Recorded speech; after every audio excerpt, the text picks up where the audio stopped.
Assalamualaikum warahmatullahi wabarakatuh. Selamat pagi, salam dan damai sejahtera bagi kita semua. Saya mohon maaf, saya tidak sangka langsung duduk langsung ngomong. Biasanya ada basa-basi dulu. Hebat kalian.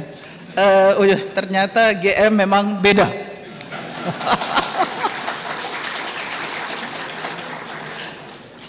Saya sudah 8 bulan menteri, baru sekali ini duduk langsung ngomong. Jadi memang Gajah Mada unik. Saya malah belum ngerti ini semua. Namun demikian, saya yang terhormat Bapak malah saya belum lihat semuanya yang hadir sehingga belum sempat. Ini yang saya hormati Pak Dirjen Pendidikan Tinggi, yang saya hormati Pak Dekan Fakultas Kedokteran Universitas Gajah Mada. Saya baru ngobrol dengan Pak Dekan, saya bilang, kayaknya saya belum pernah ya ke sini, bagus sih. Tapi semoga ini bukan pertama kali dan terakhir kali ya. Meskipun tidak sebagai menteri, tetap juga bisa datang ke sini ya. Soalnya saya tadi cek, ini eselon saya yang ada di sini. Berapa orang yang sudah pernah memanfaatkan UGM? Ya, saya mulai dari sana. Yang paling berbobot Pak Sekjen. Kenapa? Banyak katanya. Sampai pacar pun dapatnya di UGM. Ya, di sebelahnya Pak Trihono, kacanya ya memang dia di UI. Akan tetapi sering ke Jogja oleh karena pacarnya di sini. Prof. Akmal adalah Dirjen BUK, ya dia orang UI beneran. Ya, nggak ada pacar di sini toh? Nggak ada. Oke. Dulu pernah. Oh ya, dulu pernah katanya. Kemudian di sebelahnya adalah Dr. Untung BPSDM, ya. Kenapa Pak?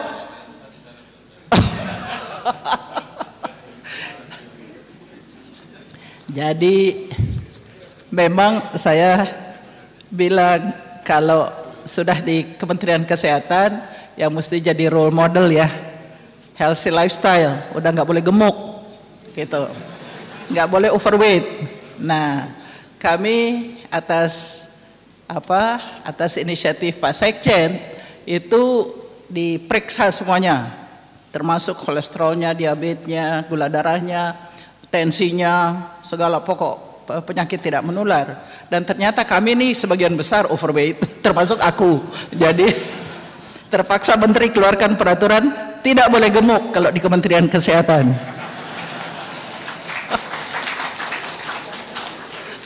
Yang lucu adalah sejak itu hampir setiap hari saya dapat SMS, Ibu Menteri, saya bisa menurunkan berat badan sekian kilo dalam sebulan dengan cara saya. Waduh, tetapi yang penting healthy lifestyle.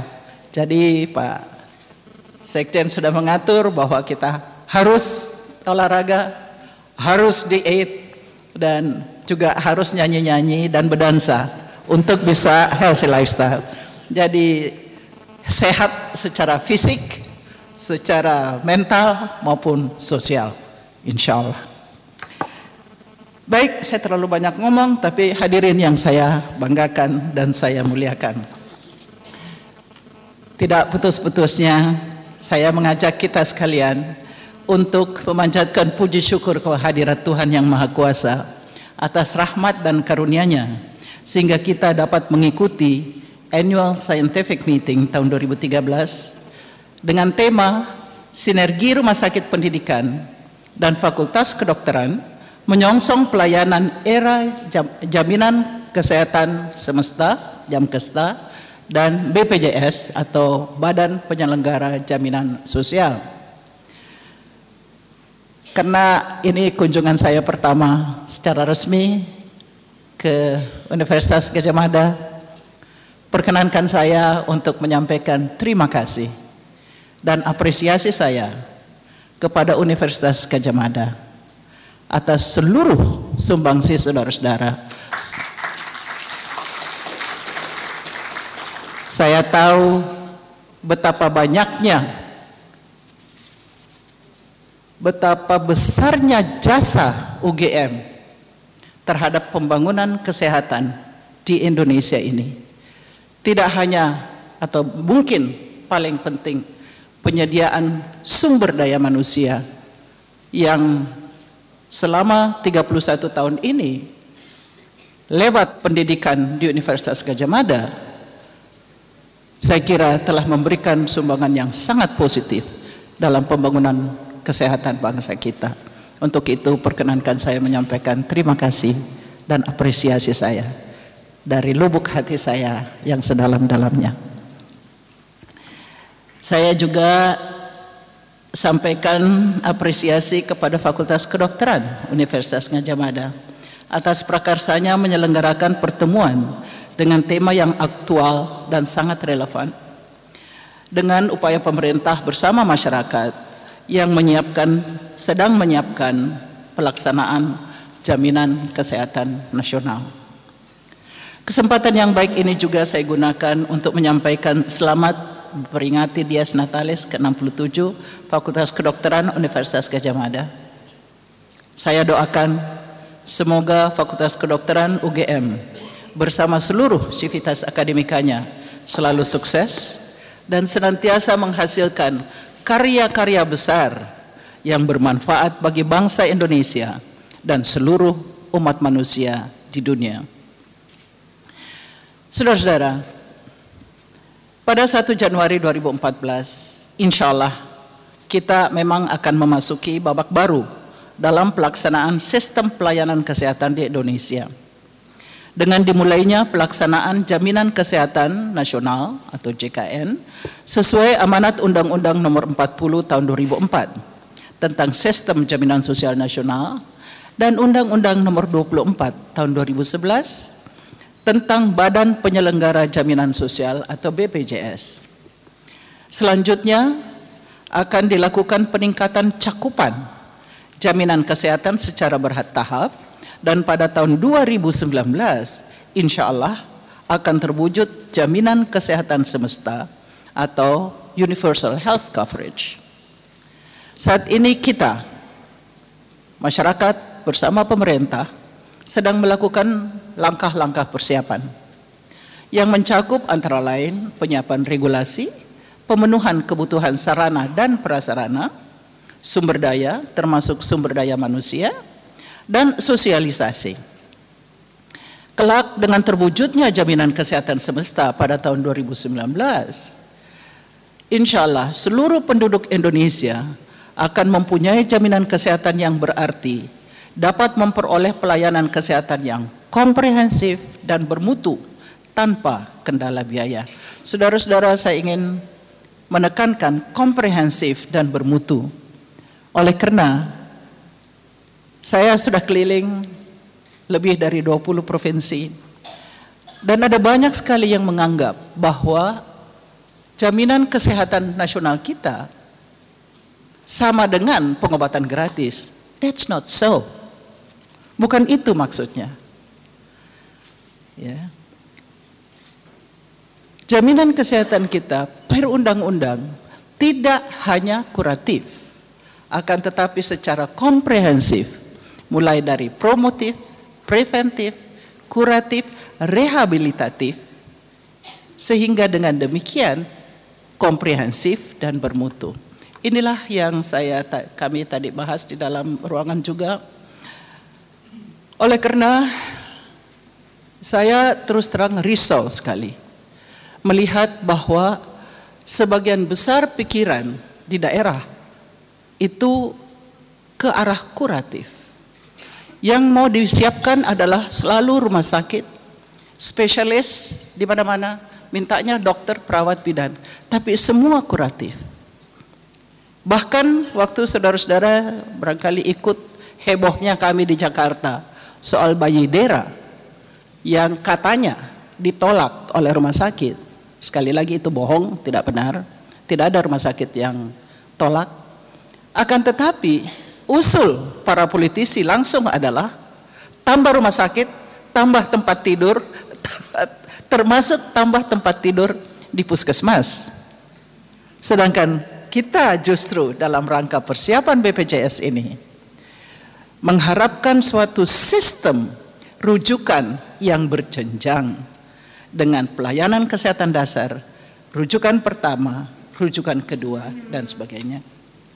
Jadi saya mohon nanti ini bisa para pemikir di Universitas Gadjah Mada ini betul-betul memberikan sumbangan pikiran, sehingga dengan demikian kita membangun suatu sistem yang handal dan bisa juga bisa memberikan pelayanan komprehensif dan bermutu kepada setiap rakyat Indonesia, tetapi juga jangan menyebabkan rumah sakit itu menjadi puskesmas besar. Saya pergi melihat rumah sakit Budi Asih, di mana yang RSUD di Jakarta, dan dengan adanya kartu sehat, mereka jadi jumlah rawat jalan saja sehari bisa ratusan orang, bisa sampai paling tinggi sampai 900 orang sehari. Saya katakan emangnya habis itu kan dikritik. Saya bilang emangnya petugas kesehatan itu malaikat? Sudah menangani sekian ratus orang masih bisa senyum, ya malaikat lah dia. Ya, secara normal manusiawi, apalagi mereka berjejal-jejal, tidak mau antre, tidak semua mau dijulukan dan sebagainya. Dengan di tempat yang sempit, relatif sempit, tidak dipersiapkan untuk 700 orang. Yang benar kalau petugas kesehatannya masih bisa senyum, ya malaikat lah dia ya. Kira-kira begitu. Dan saya kira sulit untuk dapat. Tapi saya mohon teman-teman, para pakar, serta saya memang tahu bahwa saudara-saudara mempunyai mindset yang dekat dengan rakyat, dekat dengan masyarakat. Bagilah pengetahuan itu, pengalaman itu, sehingga kita bisa memberikan pelayanan komprehensif dan bermutu mulai sedekat mungkin dengan masyarakat. Di masa ini, saudara-saudara, sebagian masyarakat sudah telah mempunyai jaminan kesehatan, antara lain yang dilayani oleh program asuransi kesehatan pegawai negeri, Jamkesmas untuk fakir miskin dan orang tidak mampu, Jamkesda yang oleh pemerintah daerah, dan Jamsostek. Jadi data yang diberikan kepada saya adalah bahwa nanti pada tanggal 1 Januari 2014 kepesertaan yang dikelola oleh BPJS diperkirakan akan berjumlah 121,6 juta rakyat Indonesia. We have to be proud, saudara-saudara. Saya kira saudara-saudara yang sering keluar negeri tahu bahwa tidak banyak negara yang bisa menyediakan health coverage, health insurance coverage kepada 121,6 juta jiwa. We have to be proud.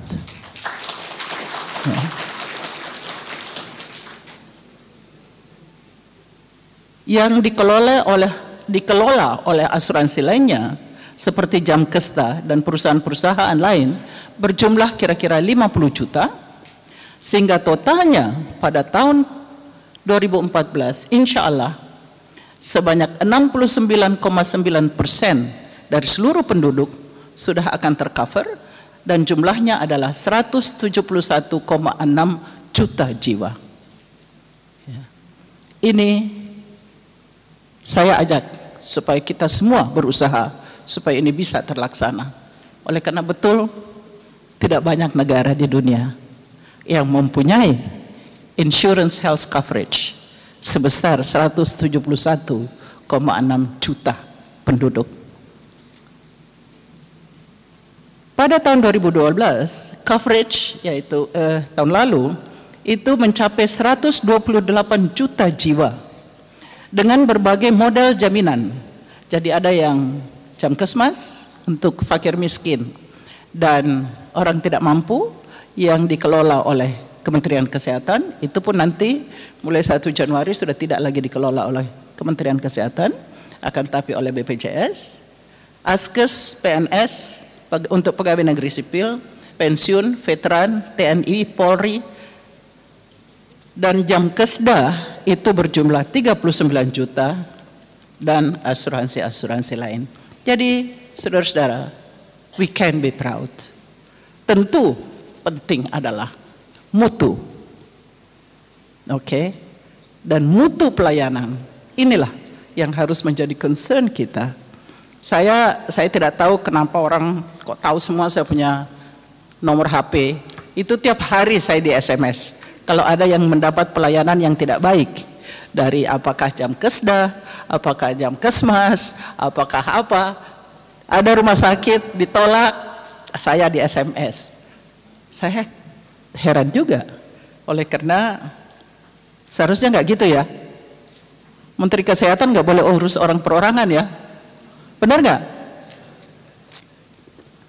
Baik, saudara-saudara, dengan dimulainya jaminan kesehatan nasional, maka diharapkan tidak ada lagi pengelompokan sasaran masyarakat dalam jaminan kesehatan, karena seluruh rakyat Indonesia insya Allah mempunyai jaminan kesehatan. Tantangan yang dihadapi adalah sejauh mana pemerintah bersama seluruh stakeholders, termasuk rumah sakit, mampu menyediakan pelayanan kesehatan yang komprehensif dan bermutu bagi seluruh penduduk. Saudara-saudara, pelayanan jaminan kesehatan nasional juga kita perkuat mulai dari primary health care atau layanan kesehatan dasar, agar upaya kesehatan yang didukung oleh upaya promotif preventif dan upaya kuratif dasar sedekat mungkin berada dekat dengan rakyat. Inilah sebenarnya yang akan menjadi titik tumpu kita, yaitu di pelayanan kesehatan dasar dengan kegiatan preventif promotif serta kuratif dasar. Ini yang paling penting. Bukan saya cinta kalian yang mengelola rumah sakit, saya cinta, saya tetap cinta, bukan tidak. Akan tetapi selama ini pelayanan kesehatan dasarlah yang perlu kita perkuat. Kalau kita bisa capai 70% rakyat, kebutuhan rakyat untuk sehat, bukan untuk sakit ya. Jadi kadang-kadang juga memang saya lihat ada perbedaan terminologi di situ. Saya bilang saya dilantik sebagai Menteri Kesehatan, bukan Menteri Kesakitan. Jadi datang pada saya, bagaimana supaya kita membantu rakyat jadi sehat, bukan bagaimana kita tunggu rakyat sakit dulu, baru mau berikan pengobatan gratis. Nonsense. Akan tetapi saya tahu UGM dan masyarakat di Jogja ini termasuk salah satu yang memang sangat progresif dan inovatif, bergerak justru dalam penguatan layanan kesehatan dasar. So thank you. Saya kira ini sangat baik. Sedangkan untuk pelayanan kesehatan di rumah sakit harus dilakukan penyesuaian sistem pelayanan kesehatan dan dari konvensional menjadi managed care. Suatu sistem penyelenggaraan pelayanan kesehatan yang satu, komprehensif dan menyeimbangkan antara kualitas pelayanan dan pembiayaan kesehatan. Kedua, meliputi upaya promotif, preventif, kuratif, dan rehabilitatif. Serta ketiga, menerapkan manajemen, pengendalian utilisasi dan biaya, serta program jaga mutu pelayanan kesehatan. Jadi inilah yang kita harapkan dari semua rumah sakit. Dengan demikian pelayanan dan pembiayaan akan terintegrasi. Akan terjadi pula peralihan dari sistem fee for service menjadi kapitasi untuk jenjang pelayanan primer dan paket INA CBGs untuk jenjang pelayanan sekunder dan tersier. Saya kira nanti Pak Sekjen yang akan mendalami itu, bukan? Akan memberikan informasi yang lebih mendalam mengenai hal itu. Ini akan menuntut institusi penyedia layanan kesehatan lebih efektif dan efisien dalam melakukan pelayanannya. Kendali mutu dan kendali biaya yang seimbang akan memacu rumah sakit untuk memberikan pelayanan yang bermutu dengan biaya yang terjangkau, dan ini akan ada persaingan tentu. Saudara-saudara, upaya pemerintah untuk menjamin mutu pelayanan kesehatan rumah sakit harus diikuti pula oleh semua praktisi perumah sakitan, termasuk rumah sakit pendidikan. Dalam menyongsong dimulainya pelaksanaan jaminan kesehatan nasional pada tahun 2014, saya minta agar seluruh rumah sakit, termasuk rumah sakit pendidikan, melakukan langkah-langkah untuk mendapatkan akreditasi sesuai dengan peraturan yang berlaku. Sebab terpenuhinya jaminan mutu pelayanan melalui akreditasi merupakan dasar bagi BPJS untuk menentukan apakah suatu fasilitas pelayanan kesehatan memenuhi syarat atau tidak untuk dijadikan mitra dalam pemberian pelayanan jaminan kesehatan. Jadi tidak semua rumah sakit, akan tetapi hanya yang terakreditasi, pemerintah maupun swasta. Di masa ini, sebanyak 322 rumah sakit serta 16 rumah sakit akademik digunakan sebagai wahana pendidikan dari 72 fakultas kedokteran di tanah air. Jadi catatan yang saya dapat dari Pak Dirjen Dikti adalah bahwa ada 72 fakultas kedokteran, 31 pemerintah negeri, 41 swasta. Jumlah mahasiswa yang negeri 21.356,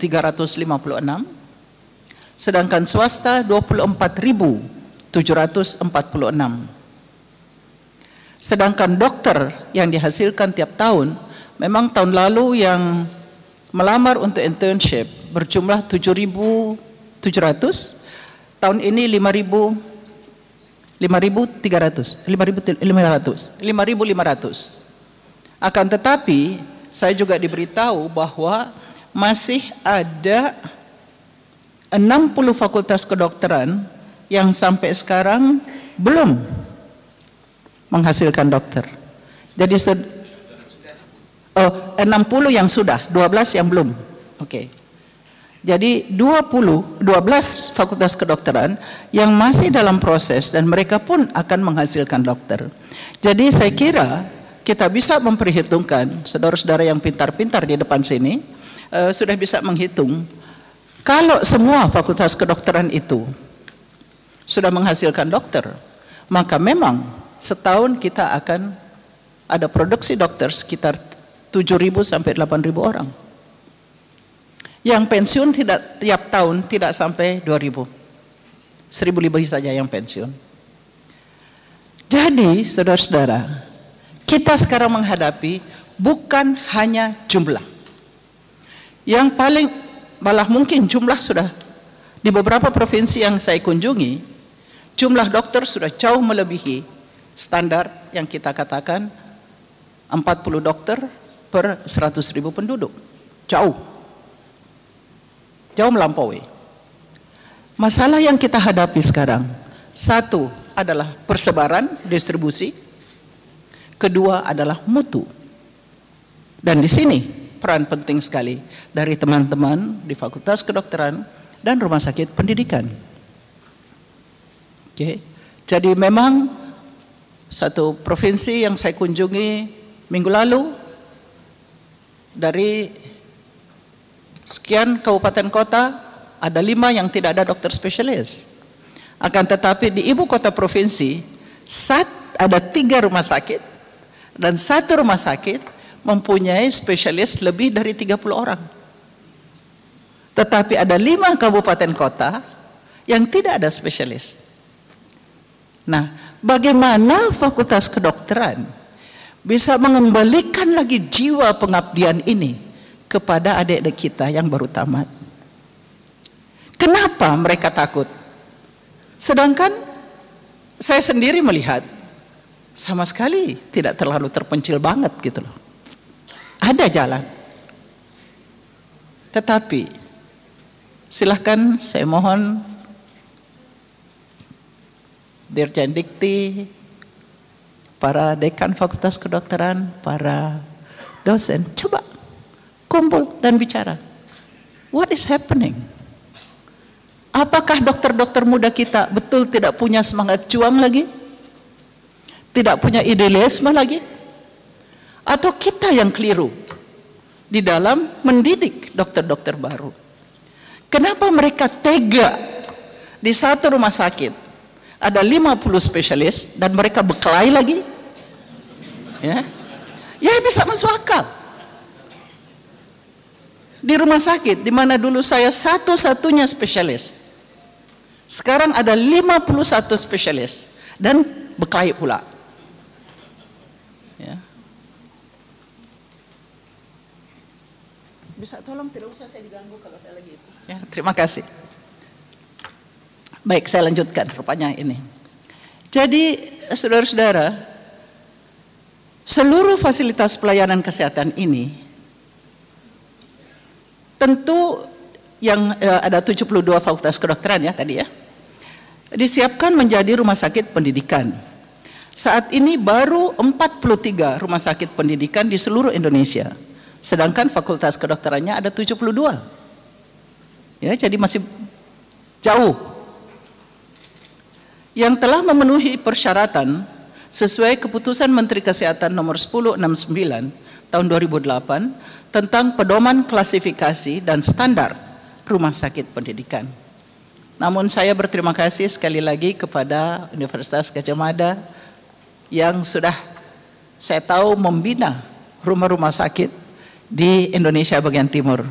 Terima kasih, oleh karena itu jelas meningkatkan mutu, meningkatkan semangat dan kompetensi rumah-rumah sakit di daerah terpencil seperti Bajawah dan sebagainya.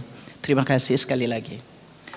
Saudara-saudara, saya instruksikan agar semua rumah sakit yang digunakan sebagai wahana pendidikan tetapi belum ditetapkan sebagai rumah sakit pendidikan oleh Kementerian Kesehatan agar segera mengambil langkah yang perlu untuk ditetapkan sebagai rumah sakit pendidikan.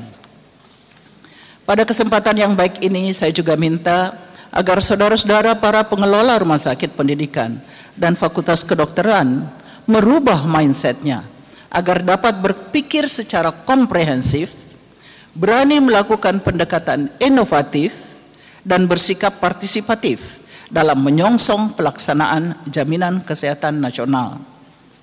Jadi sekali lagi, saya memang risau oleh karena saya melihat bahwa sebagian besar tamatan fakultas kedokteran yang muda-muda itu hampir tidak ada yang cukup terampil atau cukup kompetensinya dalam kegiatan preventif, promotif maupun rehabilitatif. Rehabilitasi juga sangat saya lihat kurang di daerah. Saya baru launch suatu program untuk masyarakat nelayan di daerah Sulawesi Selatan. Dan saya sedih sekali. Oleh karena mereka tidak ada peralatan yang cukup untuk melindungi. Ada 15 orang yang lumpuh karena menyelam. Usianya masih cukup muda, ada yang umur 21 tahun. Akan tetapi tidak ada upaya untuk bisa mereka rehabilitasi dengan fisioterapi dan sebagainya. Apakah ini gejala? Apa gejala ini? Mari kita pikirkan. Preventif promotif, kita tahu soal rokok. Kita ada 66 juta orang laki-laki yang merokok di Indonesia. Dan biaya yang harus kita keluarkan untuk penyakit terkait rokok, apakah itu kanker, apakah itu stroke, sakit jantung, dan sebagainya, itu berjumlah 2,11 triliun dalam tahun 2010. Tetapi, kalau kita lihat upaya pencegahan, upaya promosi kesehatan supaya jangan merokok atau berhenti merokok, upaya kuratif atau rehabilitatif supaya mereka berhenti merokok, itu sangat-sangat terbatas. Ini baru satu. Minggu lalu tim dari WHO datang pada saya dan mengatakan bahwa sangat sayang sekali Indonesia dulu pernah menjadi contoh di dunia untuk keluarga berencana. Tetapi sekarang Indonesia sudah 10 tahun total fertility rate stagnan. Itu upaya pencegahan demi untuk kepentingan kesejahteraan keluarga dan demi untuk menurunkan angka kematian ibu maupun bayi. Mengapa kita sekarang dinilai gagal kalau dulu kita jadi contoh untuk dunia? Keluarga berencana, imunisasi, saudara-saudara. Polio, saya dilapori oleh WHO. Indonesia sudah bisa menekan polio. Namun sekarang Indonesia termasuk yang risiko tinggi. Kenapa? Oleh karena imunisasi rendah di banyak provinsi. So, what is happening? Mari kita berpikir, mengapa preventif, promotif, rehabilitatif menjadi anak tiri sekarang? Kenapa pikiran kita selalu ke kuratif dan perawatan spesialistis? Habis itu para spesialis berkelahi lagi. Ampun gue. Ya. Saudara-saudara, saya hanya ingin menyampaikan bahwa tahun 2015 ASEAN akan menjadi one community. Kita tidak akan bisa menahan tenaga kerja, tenaga kesehatan dari 10 atau 11 negara-negara ASEAN. Sekarang ASEAN plus 3 berarti China, Jepang, dan Korea. Mereka semua mau masuk Indonesia. Kalau kita berkelahi aja tidak pikirkan mutu, jangan heran kalau nanti kita nonton di negeri sendiri. Please do something. Kenapa kita tidak mau bersatu untuk saling meningkatkan kita punya kemampuan? Kenapa kita tidak bisa bersatu untuk meningkatkan kita punya kompetensi? Adik-adik kita yang di daerah, masa pasang IUD aja nggak bisa? Please, ini saya mohon, karena saya sangat risau. 2015, kemungkinan saya sebagai Menteri Kesehatan tidak bisa melindungi saudara-saudara. Ya. Mengapa kita tidak balik? Kita yang punya mutu yang tinggi, kita yang bisa berkarya di negeri-negeri lain. Oleh karena kita di sini banyak tenaga kesehatan yang bermutu tinggi, yang dihormati dan dihargai di negeri-negeri lain. Atau kita tetap mau berkelahi seperti ini? Habis itu kita biarkan, kita nonton saja semua tenaga kesehatan dari ASEAN plus 3 masuk di Indonesia. Please do something. This is very serious. Ini menyangkut kehidupan bangsa. Ini menyangkut juga kesejahteraan teman-teman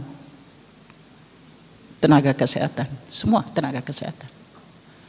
Saya sedih kalau dengar ID mengancam mogok karena fee-nya kurang. Aduh mak, apa toh kita ini salahnya kita dalam pendidikan? So, saudara-saudara, pada kesempatan yang istimewa ini, saya perlu mengingatkan tentang konsensus global akuntabilitas sosial institusi pendidikan kedokteran yang sudah disepakati pada bulan Oktober tahun 2010 di London. Jadi ini secara khusus disepakati oleh 130 organisasi pendidikan kedokteran dari seluruh dunia termasuk Indonesia. Konsensus global ini menyepakati bahwa untuk dapat dipertanggungjawabkan secara sosial, jadi social accountability dari pendidikan kedokteran, maka pendidikan profesi kedokteran dituntut untuk memperhatikan beberapa hal. Saya hanya akan menyebut 4 Tapi nanti saudara-saudara baca sendiri yang lengkapnya. Ya. Pertama, agar tanggap terhadap kebutuhan dan permasalahan pelayanan kesehatan di masyarakat saat ini dan di masa depan. Saya kira saya sudah panjang lebar tadi. Preventif, promotif, rehabilitatif sangat kurang. Soal kebutuhan dokter sebenarnya sudah, dokter, perawat, bidan, hanya distribusi dan mutu. Sekarang bidan baru tamat itu tidak bisa melayani partus normal saja, nggak bisa. Pembukaan saja, suruh ukur pembukaan saja salah. Dan yang saya lebih sedih dilaporkan bahwa bidan-bidan yang baru tamat tidak ada empati terhadap ibu-ibu. Seorang ibu sudah kesakitan, menangis setengah mati karena kesakitan. Ibu bidan lagi dengan HP-nya hahaha, tidak memperhatikan pasien. Tidak ada empati. Saya dapat laporan, dokter muda sudah tidak bisa diagnosa dengan tangan, dengan stetoskop. Semua harus dengan alat, semua harus dengan laboratorium. Please do something. Saya sangat risau, terus terang saja. Ya. Yang kedua, jadi tadi agar tanggap terhadap kebutuhan dan permasalahan pelayanan kesehatan di masyarakat saat ini dan di masa depan, terutama menjelang ASEAN One Community. Agar pelayanan pendidikan dan penelitian berorientasi pada prioritas sesuai kebutuhan masyarakat. Jadi jangan bikin enak dokter, jangan bikin enak fakultas, tapi sesuai kebutuhan masyarakat. That means you have to go out, cek apa kebutuhan masyarakat. Jangan bikin ivory tower di universitas. Ketiga, agar memperkuat tata kelola institusi pendidikan dan memperkuat kemitraan dengan para pemangku kepentingan. Saya kira GM terkenal ini dalam hal ini, akan tetapi sayangnya tidak semua fakultas kedokteran. Dan keempat, agar menggunakan sarana evaluasi dan akreditasi untuk menilai kinerja dan dampaknya mutu pendidikan. Saudara-saudara, saya harap arah pendidikan kedokteran di Indonesia dapat menjawab kebutuhan bagi pelaksanaan jaminan kesehatan nasional secara keseluruhan, termasuk pemberlakuan sistem rujukan berjenjang yang harus dijalankan dengan keseimbangan antara promotif preventif. Bahkan kalau saya biasanya mengutamakan promotif preventif, tetapi kuratif dan rehabilitatif kita laksanakan dengan sebaik mungkin. Kesempatan yang baik ini juga saya gunakan untuk menghimbau semua pihak yang terkait dalam pendidikan profesi kedokteran di Indonesia dan mempersiapkan anak didiknya agar mampu mendedikasikan ilmu pengetahuan dan keterampilannya untuk berperan aktif di era jaminan kesehatan nasional. Jadi jangan nanti kalian punya dokter muda tamat langsung mau mogok karena gajinya kurang ya. Kalau ada dari GM, awas yang kayak gitu. Ya, ini dekan fakultas kedokteran saya hantui kalau ada tamatan fakultas kedokteran yang tamat langsung mau mogok kalau gajinya kurang. Tanamkanlah kebanggaan pada generasi penerus kita untuk melayani dengan hati, the pride to serve. Mari kita kembalikan lagi itu. Saya tahu, saya lihat rata-rata di sini yang sudah lumayan senior lah. Tidak sesenior saya, tapi saya rasa kita bangga dulu. We were proud to serve. Kembalikanlah itu pada anak didik teman saudara-saudara, agar generasi penerus kita betul bangga untuk melayani dengan hati. Budaya tolong menolong merupakan warisan leluhur kita yang harus tetap kita lestarikan. Dengan adanya disparitas sumber daya, tingkat sosial ekonomi, dan faktor geografis, tidak semua daerah mampu menyediakan pelayanan kesehatan dengan optimal. Untuk meningkatkan akses masyarakat pada pelayanan kesehatan yang komprehensif dan bermutu di daerah bermasalah kesehatan, saya himbau agar seluruh rumah sakit pendidikan bekerja sama dengan Fakultas Kedokteran, mengupayakan agar para peserta didiknya bersedia bekerja di daerah yang sulit terjangkau dan bermasalah kesehatan tersebut. Hendaknya para calon dokter diberi kesempatan untuk bekerja di luar rumah sakit, untuk mendekatkan diri ke pasien sesuai dengan konsep hospital without walls. Para peserta didik perlu belajar dan melihat sendiri faktor apa saja yang menyebabkan timbulnya suatu penyakit atau suatu masalah kesehatan di dalam masyarakat. Saya tahu UGM termasuk salah satu yang melakukan pendekatan inovatif, kreatif seperti ini. Tularkanlah itu kepada fakultas kedokteran yang lain di seluruh Indonesia. Saudara-saudara, sebelum menutup sambutan ini, saya sampaikan harapan agar rumah sakit pendidikan menjadi contoh bagi rumah sakit lain. Karena disinilah proses pembelajaran dan transfer ilmu pengetahuan berlangsung secara intensif. Rumah sakit pendidikan bersama dengan fakultas kedokteran harus bersinergi, berkolaborasi, dan berintegrasi secara harmonis dalam upaya peningkatan mutu pelayanan, pendidikan, dan penelitiannya. Saya ucapkan selamat mengikuti annual scientific meeting diiringi dengan pantun. Getah perca dijadikan lem, perekat peti di negeri Perlis. Civitas Akademika Fakultas Kedokteran UGM, selamat memperingati Dies Natalis.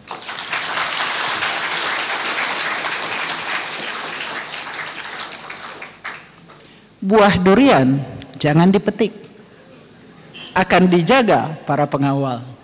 Mari siapkan dengan baik jaminan kesehatan nasional.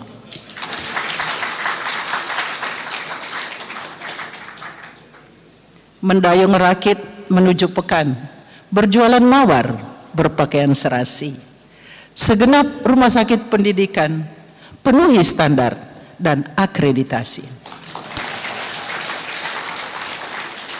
Akhirnya dengan memohon perlindungan Tuhan Yang Maha Kuasa, ini nggak jadi ya, nyatakan dibuka dengan resmi nggak jadi ya.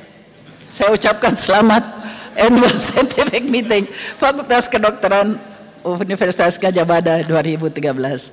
Terima kasih. Wassalamualaikum warahmatullahi wabarakatuh.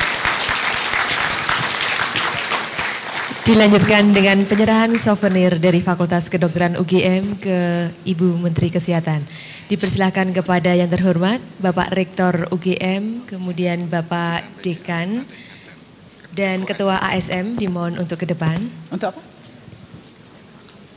Saudara-saudara, saya mau melanggar lagi. Karena saya lihat ada gong, saya minta pemukul gongnya. Saya tidak buka kalian punya itu, tapi saya mau pukul gongnya. Mana? Oleh karena saya sudah janji, selama saya jadi Menteri Kesehatan, saya akan pukul gong 2 kali. Artinya 2 anak cukup, laki perempuan sama saja. Terima kasih.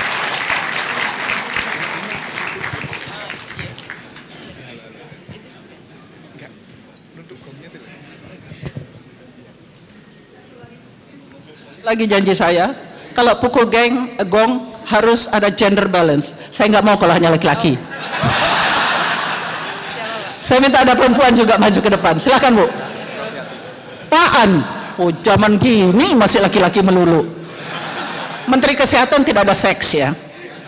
Menteri Kesehatan bukan perempuan, bukan laki. Itu no, ya bagus. Terima kasih.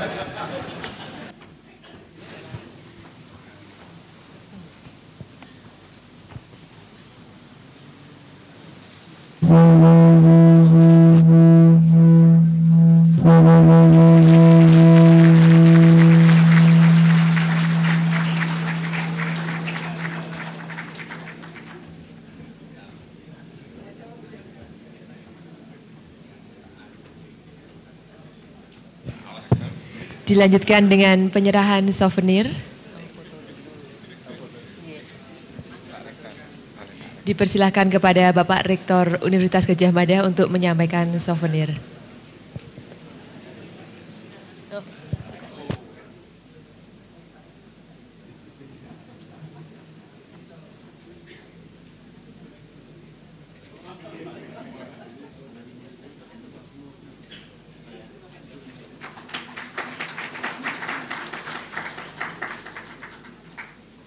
Dan kenang-kenangan dari Menteri Kesehatan Republik Indonesia kepada Universitas Gadjah Mada.